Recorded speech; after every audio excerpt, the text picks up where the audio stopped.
신약성경 269쪽 고린도전서 6장 1절부터 11절까지. 우리 성경책 안 찾는 우리 학생도 있는데 찾으시기 바랍니다. 신약성경 269쪽 고린도전서 6장 1절부터 11절까지 제가 한 절, 성도님이 한 절 교도하도록 하겠습니다. 신약성경 269쪽입니다. 고린도전서 6장 1절부터 11절까지입니다. 너희 중에 누가 다른 이와 더불어 다툼이 있는데 구태여 불의한 자들 앞에서 고발하고 성도 앞에서 하지 아니하느냐? 성도가 세상을 판단할 것을 너희가 알지 못하느냐? 세상도 너희에게 판단을 받겠거든 지극히 작은 일 판단하기를 감당하지 못하겠느냐? 우리가 천사를 판단할 것을 너희가 알지 못하느냐? 그러하거든 뭐 하물며 세상 일이랴. 그런즉 너희가 세상 사건이 있을 때 너희에서 경이여김을 받는 자들을 세우느냐? 내가 너희를 부끄럽게 하려 하여 이 말을 하노니 너희 가운데 그 형제 간의 일을 판단할 만한 지혜 있는 자가 이같이 하나도 없느냐? 형제가 형제와 더불어 고발할 뿐더러 믿지 아니하는 자들 앞에서 하느냐? 너희가 피차 고발함으로 너희 가운데 이미 뚜렷한 허물이 있나니 차라리 불의를 당하는 것이 낫지 아니하며 차라리 속는 것이 낫지 아니하냐? 너희는 불의를 행하고 속이는구나. 그는 너희 형제로다. 불의한 자가 하나님의 나라를 유업으로 받지 못할 줄을 알지 못하느냐? 미혹을 받지 말라. 음행하는 자나 우상 숭배하는 자나 간음하는 자나 탐색하는 자나 남색하는 자나 도적이나 탐욕을 부리는 자나 술 취하는 자나 모욕하는 자나 속여 빼앗는 자들은 하나님의 나라를 유업으로 받지 못하리라. 함께 읽으시겠습니다. 너희 중에 이와 같은 자들이 있더니 주 예수 그리스도의 이름과 우리 하나님의 성령 안에서 씻음과 거룩함과 의롭다 하심을 받았느니라. 아멘. 우리 고린도전서 6장은 세상 법정에서 그리스도인들끼리 송사하는 문제를 다루고 있습니다. 간단하게 말해서 세상 법정에서 그리스도인들끼리 서로 맞고소하며 싸우는 문제를 다루고 있습니다. 먼저 우리가 이 고린도전서 6장을 이해하기 위해서는 두 가지 질문을 던져야만 합니다. 첫 번째 질문을 잘 기억하십시오. 첫 번째 질문은 음행을 이야기하다가 왜 갑자기 송사를 이야기하는가입니다. 그죠? 우리 지난주에 음행에 대해서 말씀을 전했는데 왜 음행을 이야기하다가 갑자기 세상 법정에서 고소하는 이야기가 등장하는가입니다. 이것이 고린도전서 6장을 이해하는 첫 번째 중요한 질문이 되겠습니다. 그렇지 않습니까? 이 바울이 지금 음행에 대해서 굉장히 강하게 지난주에 말씀을 전하였습니다. 근데 왜 지금 갑자기 6장에 오면은 법정에서 송사하는 문제를 다루고 있을까요? 이 주제가 갑자기 바뀐 것 같은데 만약에 이렇게 주제가 바뀐 것이 이게 뭐가 이상하냐 이렇게 묻는다면은 여러분 한번 6장 18절을 한번 보십시오.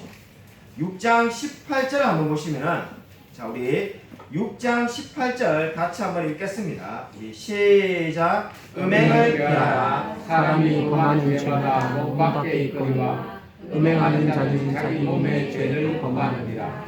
6장 18절 보면은 7장에서도 6장 18절부터 7장에 또 음행에 대한 이야기가 나오고 있습니다.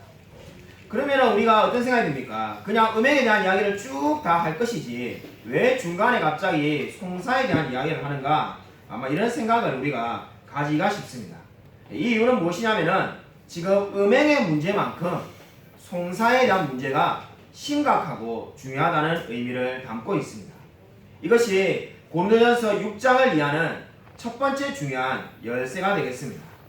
한마디로 말해서 송사는 그리스도인들끼리 세상 법정에서 고발하고 고소하는 일은 음행과 마찬가지로 아주 공동체에 위협이 되는 문제라는 것이 지금 오늘 성경 말씀이 의미가 되겠습니다. 여러분 바울은 지금 오늘 6장에서 서로에게 절대로 소송을 해서는 안 된다는 이야기를 하고 있는 게 아닙니다.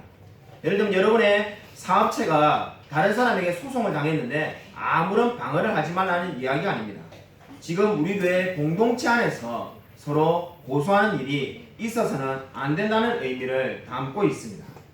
여러분 먼저 우리가 보면서 6장을 이해하는 두 번째 중요한 키워드를 이야기에 앞서서 첫 번째가 지금 음행만큼 송사가 중요하다는 거고 두 번째 질문을 하기에 앞서서 먼저 이 첫 번째 질문이 왜 그리스도인들끼리 송사해서는 안 되는가에 대한 바울의 두 가지 근거를 먼저 살펴보고자 합니다. 여러분 먼저 2절을 보십시오. 2절 말씀 우리 보면서 6장 2절입니다. 6장 2절 다시 한번 읽겠습니다. 네, 시작. 성도가 세상을 판단할 것은 너희가 알지 못하냐. 세상도 너희에게 판단을 받겠거든. 지극히 작은 일 판단하기를 감당하지 못하겠느냐. 아멘. 여러분 첫 번째 이 답변이 뭡니까? 그러니까 지금 왜 그리스도인들끼리 송사해서는 안 되느냐는 것에 대해서 두 가지 답변이 있는데 첫 번째 답변이 바로 그리스도인들은 심판날에 세상을 다스릴 사람이라는 겁니다. 저와 여러분은 이제 심판날이 되면은 이 세상에 정복당하고 있는 것이 아니라 오히려 세상을 다스리는 사람이라고 성경은 말씀하고 있습니다.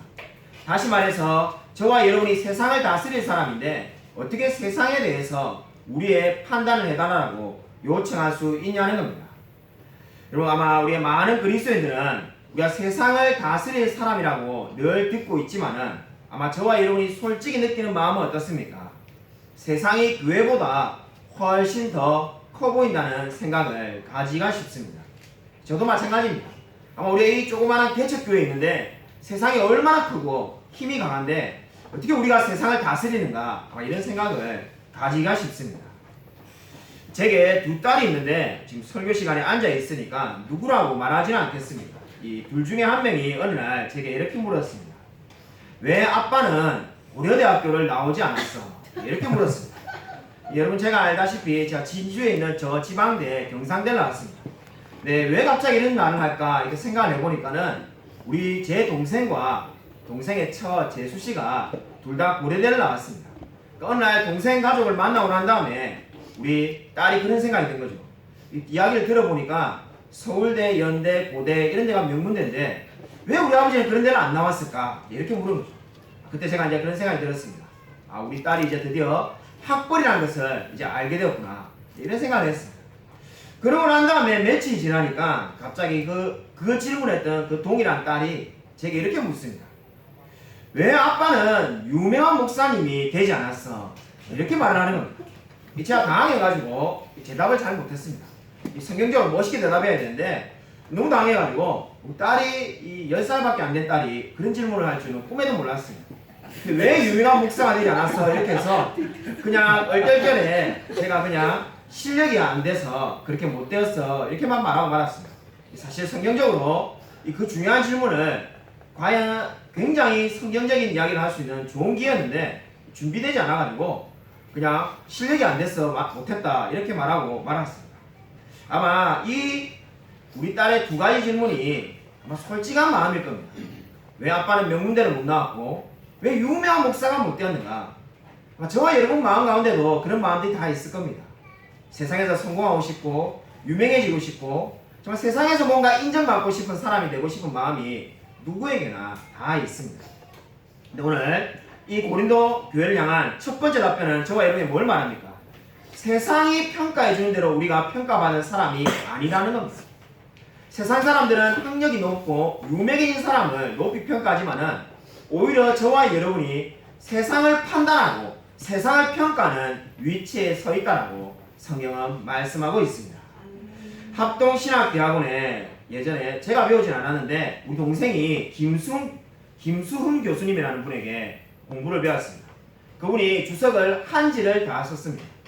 아마 우리 성도님들은 신학을 공부하지 않아서 주석을 한지를 다 쓴다는 게 신약 성경을 마태복음부터 계시록까지 다 쓴다는 게 얼마나 대단한지 얼마 정도 느끼고 있는지 모르겠습니다. 마태복음 책 한 권 쓰기도 주석을 정말로 힘이 듭니다. 근데 마태복음부터 계시록까지 다 썼다면 그 이유 하나만으로도 존경받을 만한 분입니다. 그분이 우리 동생 김성규 목사에게 자신이 쓴 주석을 한지를 선물로 주었을 때입니다. 우리 동생이 자기도 모르게 이렇게 말했다고 합니다. 교수님 저는 언제쯤 되면은 이 한질이 아니라 이런 책 한 권 정도 쓰는 날이 올까요? 자기도 모르게 본심이 나간 거죠. 자기는 이제 신학생이니까 그 당시에 신학대학원을 다니고 있는데 언제쯤 되면은 이런 책 한 권 쓸까요? 이렇게 말했습니다. 그럼 교수님이 제 같은 사람이 교수였으면은 립 서비스로 5년 안에 쓰겠다, 10년 안에 쓰겠다 이렇게 말했을 텐데 교수님이 그때 중요한 이야기를 우리 동생에게 해주었다고 합니다. 책을 쓰는 일만큼 무의미한 일이 없습니다. 전도서에 나오는 말씀을 그대로 알고 보면 인용한 거죠. 책을 쓰는 일만큼 무의미한 일이 없습니다. 유명해지는 것은 허망한 일입니다. 우리 동생이 처음에는 그 말이 뭔지를 잘 몰랐다고 합니다. 그 말이 뭡니까? 세상의 기준으로 너 자신을 판단하지 말라는 겁니다. 유명해지고 책을 많이 내는 것, 그것만큼 헛되고 헛된 일이 없다는 겁니다. 오늘 고린도 교회에 지금 바울이 무엇을 말하고 있습니까? 세상 법정에서 서로 고소하지 말라는 이유는 바로 우리는 세상보다 더 높은 곳에서 있는 사람이라는 겁니다. 세상에게 판단받을 낮은 위치에 있는 자가 아니라 세상보다 더 높은 곳에 머무는 자이기 때문에 세상의 기준을 따라서 살지 말라는 이유가 되겠습니다. 그러므로 저와 여러분이 그리스도인끼리 우리 성도들끼리 고소해서는 안 되는 이유는 저와 여러분은 세상 법을 따라 사는 사람이 아니라 하나님의 말씀을 따라 사는 자임을 바로 고소하지 않음으로써 입증하는 것입니다. 여러분 세상에서 서로 함께 고소하지 마십시오. 두 번째로 바울이 그리스도인들끼리 송사하지 말라는 근거는 3절에 나와 있습니다. 여러분 3절 말씀은 어떻게 말을 하고 있습니까? 그리스도인들은 천사를 심판날에 판단할 것이다 이렇게 말을 하고 있습니다. 이 말은 무슨 말입니까? 이제 그리스도인들은 심판날에 천사를 판단할 사람이라는 겁니다. 저와 여러분이 천사를 판단할 사람인데 왜 우리가 서로의 문제를 판단하며 고소하겠냐는 겁니다. 한마디로 그리스도인들끼리 송사하지 말라는 것은 그리스도인들은 세상을 판단할 사람이지 세상에게 판단받을 사람이 아니라고 성경은 말을 하고 있습니다. 현재 살아있는 설교자들 가운데 가장 뛰어난 설교자로 칭송을 받는 분이 미국의 존 메가더 목사님입니다. 이분에게 한 성도님이 아주 골치 아픈 질문을 한 적이 있다고 말합니다. 존 메가더 목사님의 책을 보면은 어느 날 한 성도님이 그에게 아주 힘든 질문을 하였다고 합니다. 목회하면 그런 분들 간혹 계시죠? 목사님이 대답하기 힘든 질문, 얼굴이 좀 빨개질 만한 질문, 그러한 질문을 하는 분이 있습니다. 바로 존 메가더 목사님에게 그렇게 질문하는 분이 있다고 합니다.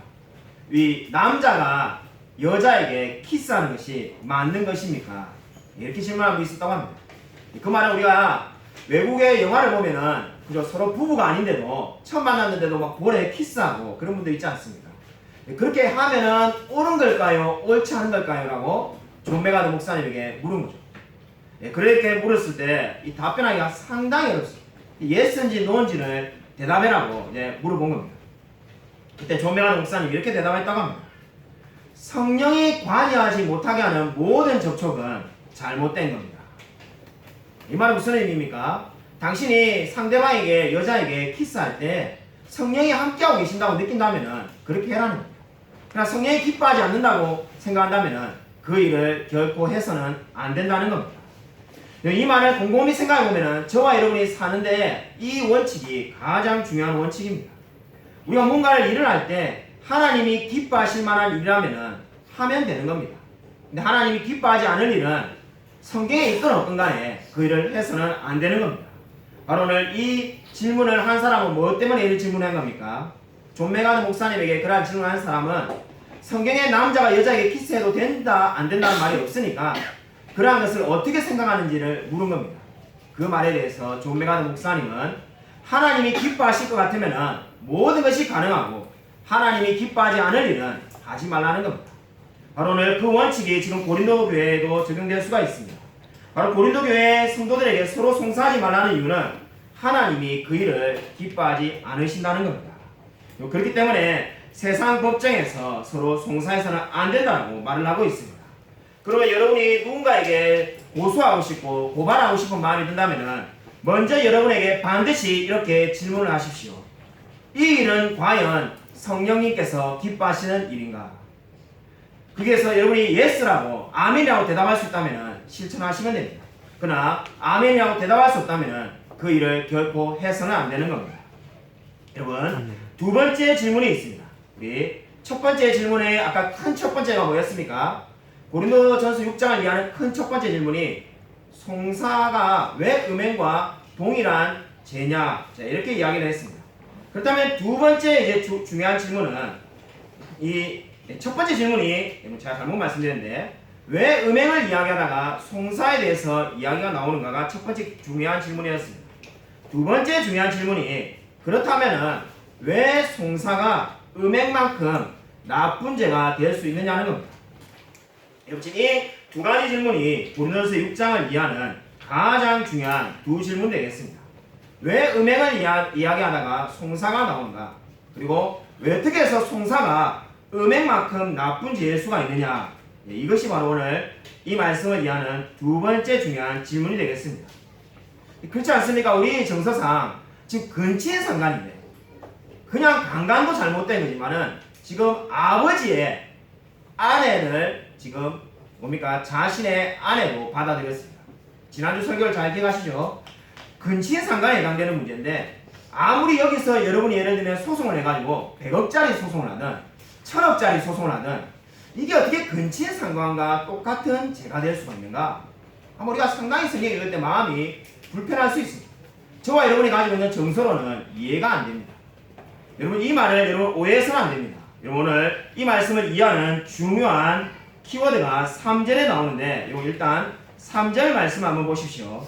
3절 말씀을 보시면은 세상에 이 지금 소송을 거는 일을 지금 3절에 보시면은 세상 일이라고 되어 있습니다. 그리고 4절에는 세상 사건이라고 되어 있습니다. 이 지금 말씀을 지금 가장 쉽게 잘 표현한 부분이 영어 성경 가운데 NRSV라는 성경이 있습니다.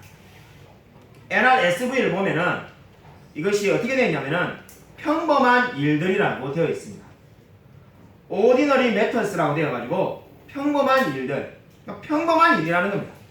지금 이 세상의 법정에 고소하는 것은 평범한 일이라는 겁니다. 4절에서 보시면은 교회에서 경위 여김을 받는 자 이렇게 되어 있습니다.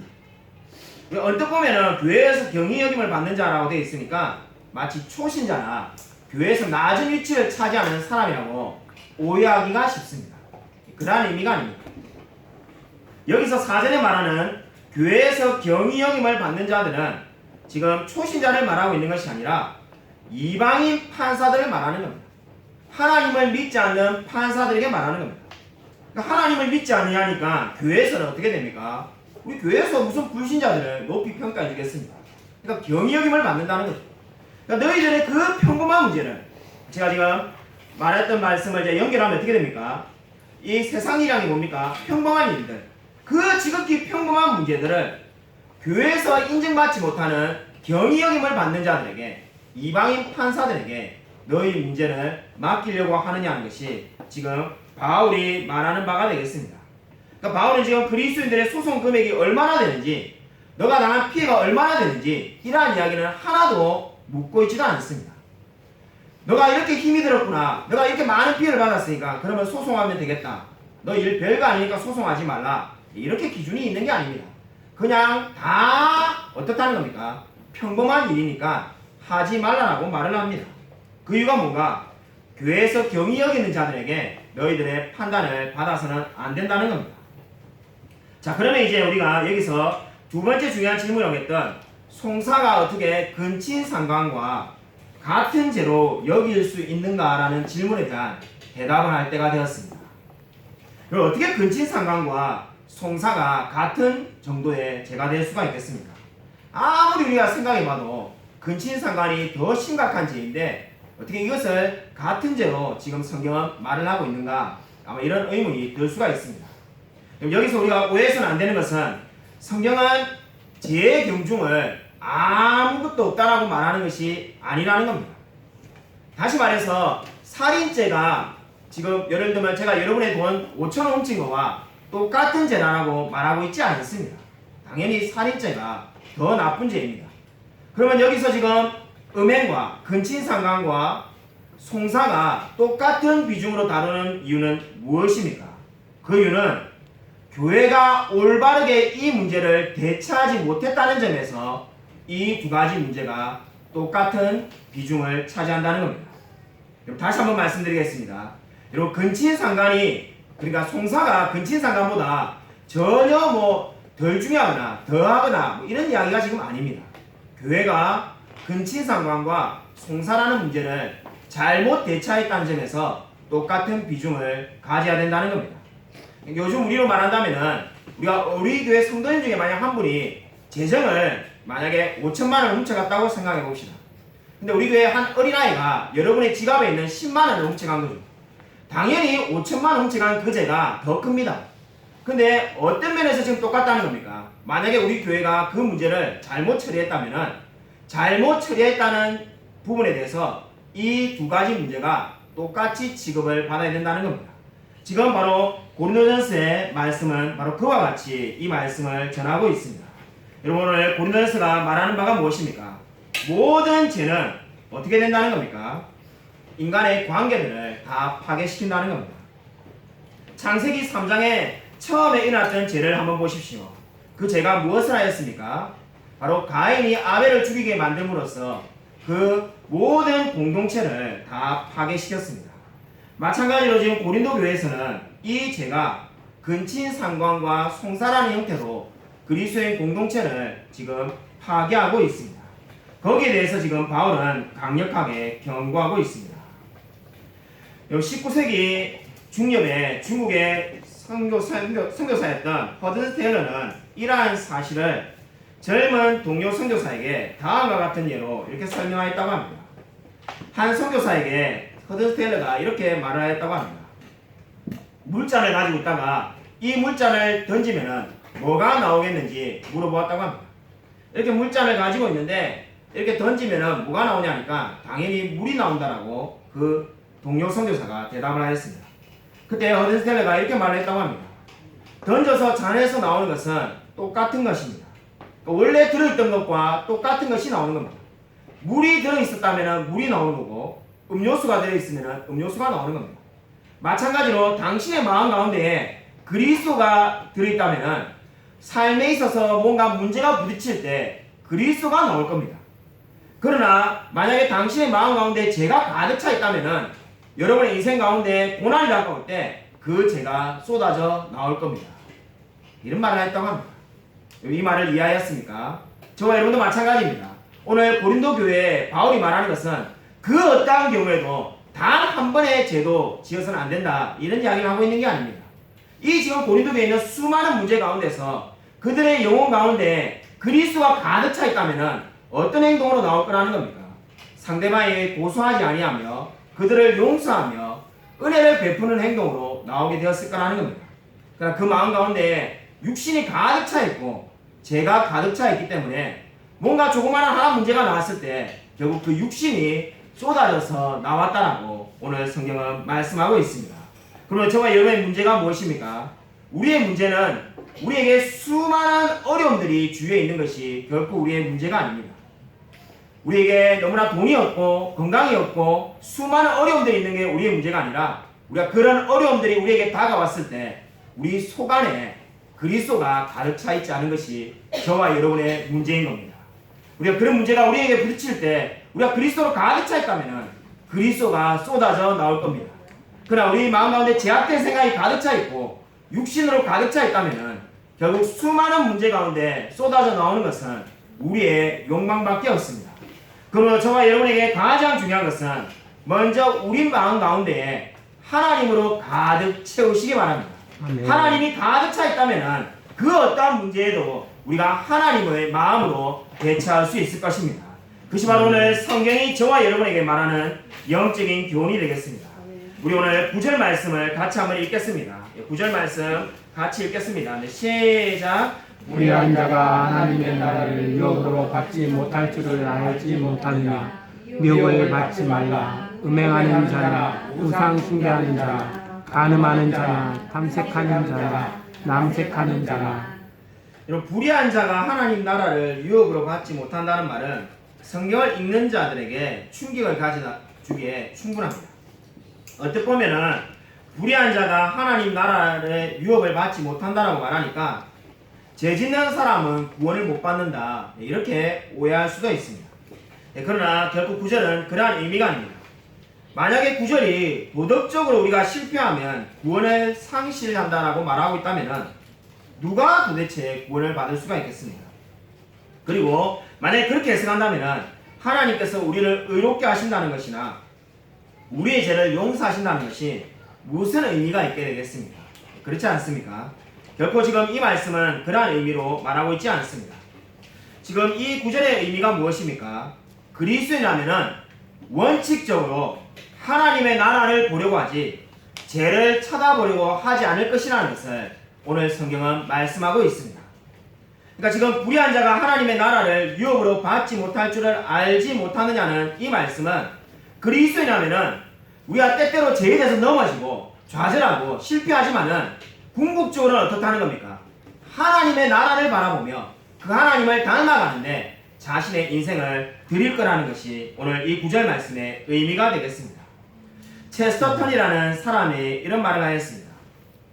그리스도인이 넘어질 수 있는 각도는 수도 없이 많지만은 설 수 있는 각도는 단 하나밖에 없다.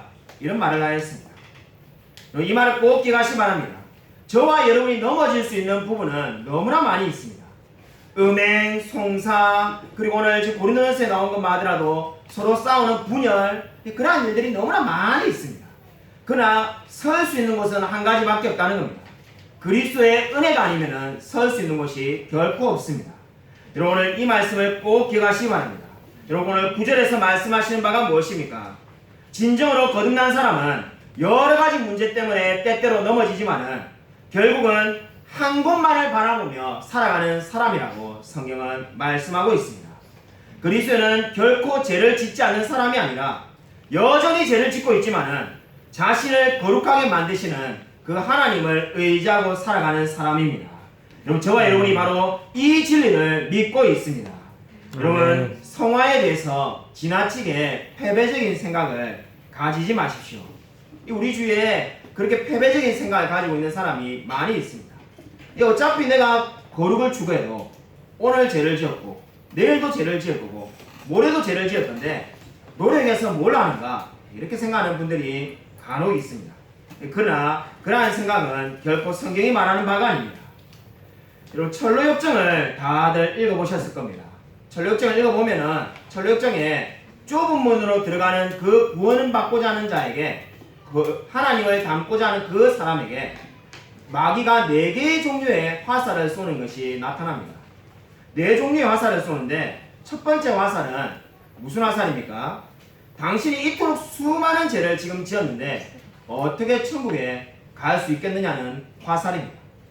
그러니까 우리가 평생을 보면은 늘 거짓말하고 늘 다른 사람을 속이고 수많은 죄가 있는데 내가 무슨 죄를 지었는지 기억조차 못하는데 그 많은 죄를 짓고 어떻게 천국에 가겠느냐고 마귀가 계속해서 성도를 향하여 화살을 쏜다는 겁니다.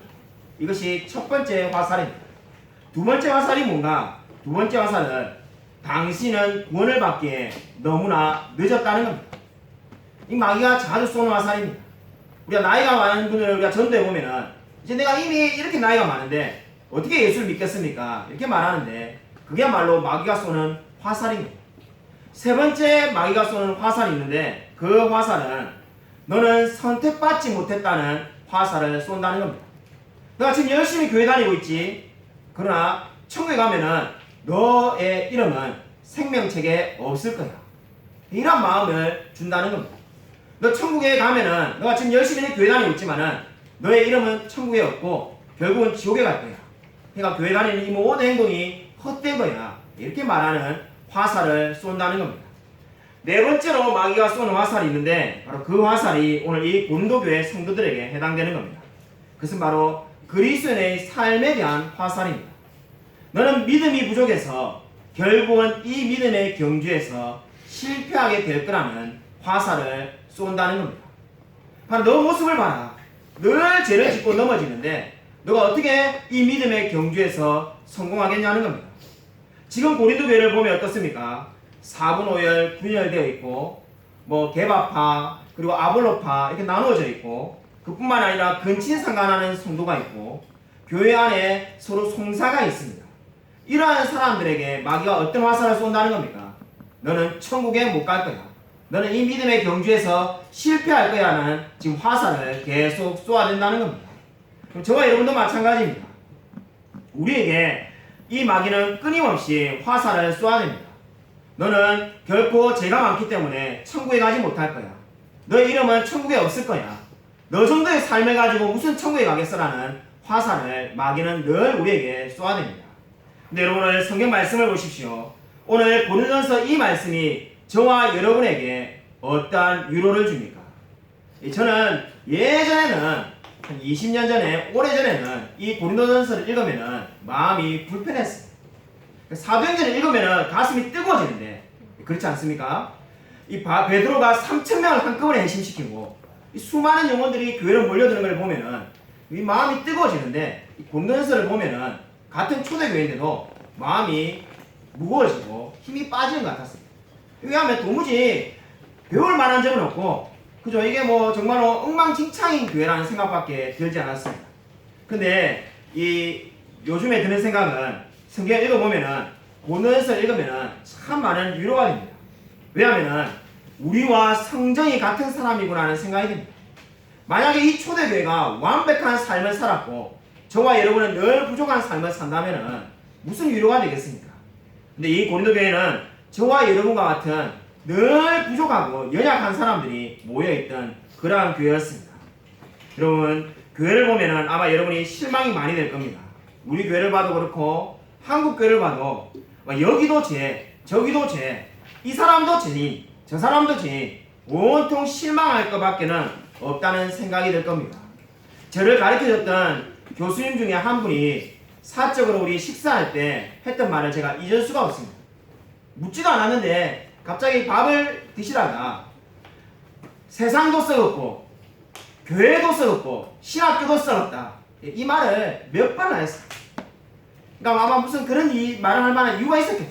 신학교 교수님이 아마 신학교에서 상처가 됐든 교회에서 상처를 받든 뭐 때문에 그랬는지 모르겠습니다만은 세상도 썩었고 교회도 썩었고 신학교도 썩었다는 말을 몇 번이나 했어요. 우연히 한 게 아닙니다. 아마 여러분 가운데도 그러한 생각을 가지게 되는 분이 있을 겁니다.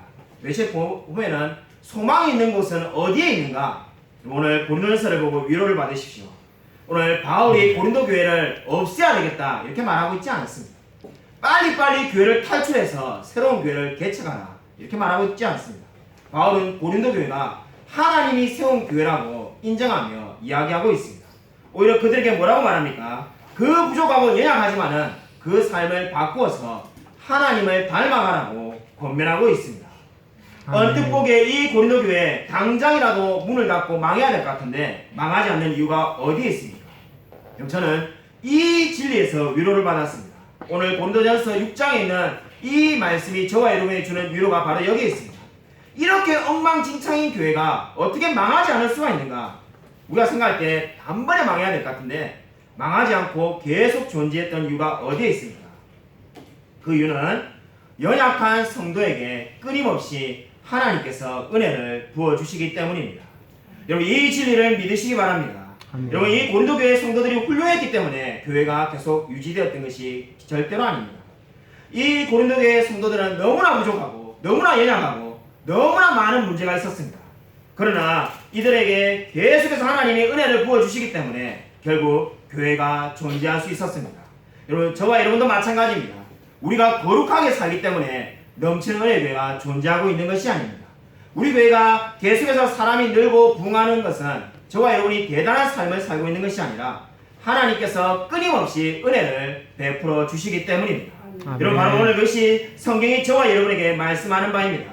여러분 오늘 이 말씀을 붙드시기 바랍니다. 하나님의 은혜가 인간의 연약함보다 훨씬 더 큽니다. 아무리 인간은 제약되지만은 그 제약됨에도 불구하고 하나님의 은혜는 늘 넘쳐나게 되어 있습니다. 여러분 아무쪼록 교회를 사랑하시는 주님의 마음을 따라서 늘 교회를 사랑하며 정말로 힘을 다하여서 교회를 섬기는 저와 우리 모든 교회 성도님들이 되어지기를 주님의 이름으로 간절히 축원드립니다.